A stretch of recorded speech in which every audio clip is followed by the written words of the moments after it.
All right.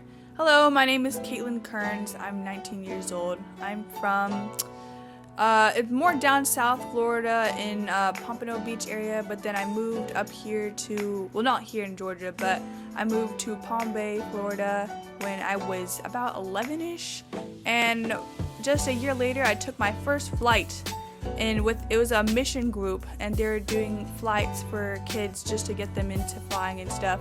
So I took my first flight then, and that's when my love for aviation was born. Even before that, I knew I wanted to fly. I would have these dreams about my body just like flying.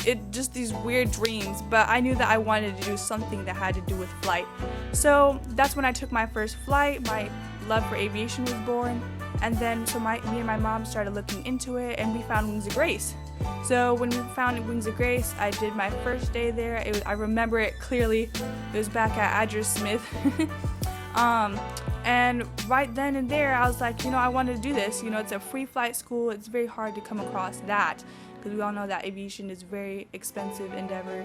But so then I started flying with Wings of Grace at the age of 17, but before that, I joined Wings of Grace at 13. So between 13 and 17, I was spending a lot of my time flying. I mean, not flying, I was doing the work. So you kind of like work for hours to be able to fly.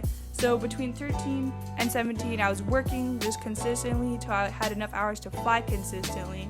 And then at the age of 17, that's when I started taking it seriously. So then I started flying consistently, and up to now, I'm now 19, and there's been a lot of gaps in my flight training, a lot of different things, whether it's weather, it was my flight instructors who couldn't fly, it was the plane that couldn't fly, it was my own life that would get in the way.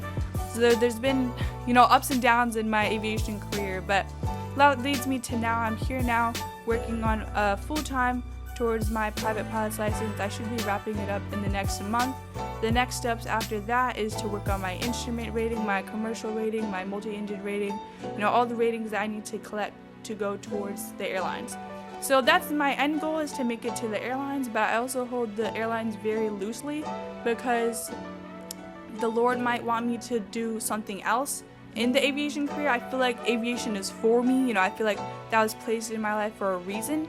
So even though the airlines is the end goal, I'm holding it loosely just in case I might end up in a different route, whether it's doing mission flights, it's flying, privately, whatever it is. I know that aviation is going to be the end goal of my career. But yeah, the end goal, though, for sure would be the airlines.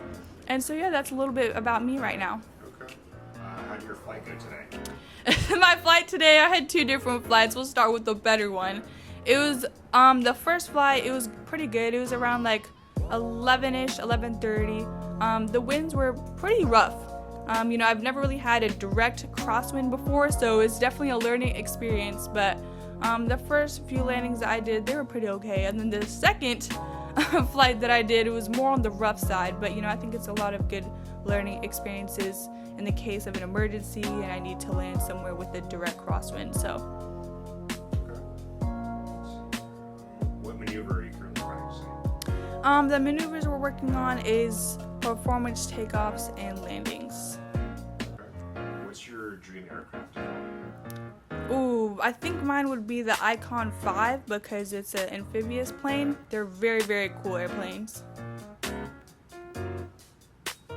What's one thing people don't realize about flight training? One thing I don't realize? What's one thing people don't realize about flight training? It's harder than they think it is. A lot of people think that they can just take the yoke and everything will be good. Something that I realized is that some things like in the cockpit is reversed. So you think that you pull up to go down or you push down to go up, and people think it's the other way around. So yeah, I think that's it. Some things are reversed. What advice would you give a new student? I would just say just to not beat yourself up too much about it. That's something that I struggled with a lot, but a lot of it takes time and consistency, and that's a guarantee that the more time you put into it, the more consistency you put into it, the more you'll turn out as a good pilot and the training will go smoothly. There will be times where you can't go on a flight because of weather or whatever. Just don't take it to heart. Just make sure that you're just continuously trying to keep